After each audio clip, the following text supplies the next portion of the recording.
രാജ്യം 80ാം സ്വാതന്ത്ര്യദിനാഘോഷങ്ങളിലേക്ക് കടക്കാനിരിക്കെ ന്യൂഡൽഹിയിൽ വർണ്ണാഭമായ തിരംഗ റാലിയുമായി ഭരണപക്ഷ എംപിമാർ. ഹർ ഘർ തിരംഗ 2026 പ്രചാരണത്തിന്റെ ഭാഗമായി ഭാരത് മണ്ഡപത്തിൽ നിന്ന് ഇരുചക്രവാഹന റാലിയും സംഘടിപ്പിച്ചു.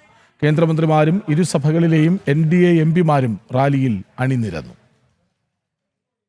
സ്വാതന്ത്ര്യദിന ആഘോഷത്തിന് ദിവസങ്ങൾ മാത്രം ശേഷിക്കെയാണ് കേന്ദ്ര സർക്കാരിന്റെ ഹർ ഘർ തിരംഗ പ്രചരണത്തിന് തുടക്കം കുറിച്ചുകൊണ്ട് NDA എംപിമാർ ഡൽഹിയിൽ തെരുവിലിറങ്ങിയത്. പ്രകൃതി മൈതാനത്തെ ഭാരത് മണ്ഡപത്തിൽ നിന്നും ആരംഭിച്ച റാലിയിൽ കൈകളിൽ ദേശീയ പതാകയേന്തി നൂറുകണക്കിന് ജനപ്രതിനിധികൾ പങ്കെടുത്തു. രാജ്യത്തിന്റെ വൈവിധ്യവും ഐക്യവും വിളംബരം ചെയ്യുന്നതായിരുന്നു റാലി. ഓരോ വീടുകളിലും ദേശീയ പതാക ഉയർത്തുക എന്ന സന്ദേശം ജനങ്ങളിലേക്ക് എത്തിക്കുന്നതിനാണ് ജനപ്രതിനിധികൾ തന്നെ നേരിട്ട് പ്രചാരണത്തിന് നേതൃത്വം നൽകുന്നത്. ത്രിവർണ്ണ പതാക തങ്ങളുടെ വീടുകളിൽ ഉയർത്തി സ്വാതന്ത്ര്യദിന ആഘോഷങ്ങളിൽ പങ്കാളികളാകാൻ നേതാക്കൾ ജനങ്ങളോട് അഭ്യർത്ഥിച്ചു. സ്വാതന്ത്ര്യദിനത്തോടനുബന്ധിച്ച് ഡൽഹിയിലും രാജ്യത്തിന്റെ വിവിധ ഭാഗങ്ങളിലും കടുത്ത സുരക്ഷാ ക്രമീകരണങ്ങളാണ് ഏർപ്പെടുത്തിയിരിക്കുന്നത്. അതിനിടെ NDA എംപിമാരുടെ തിരംഗ റാലി ഡൽഹിയിൽ സ്വാതന്ത്ര്യദിന ആഘോഷങ്ങളുടെ ആവേശം വാനോളം ഉയർത്തിയിരിക്കുകയാണ്. ജനം, ഡൽഹി.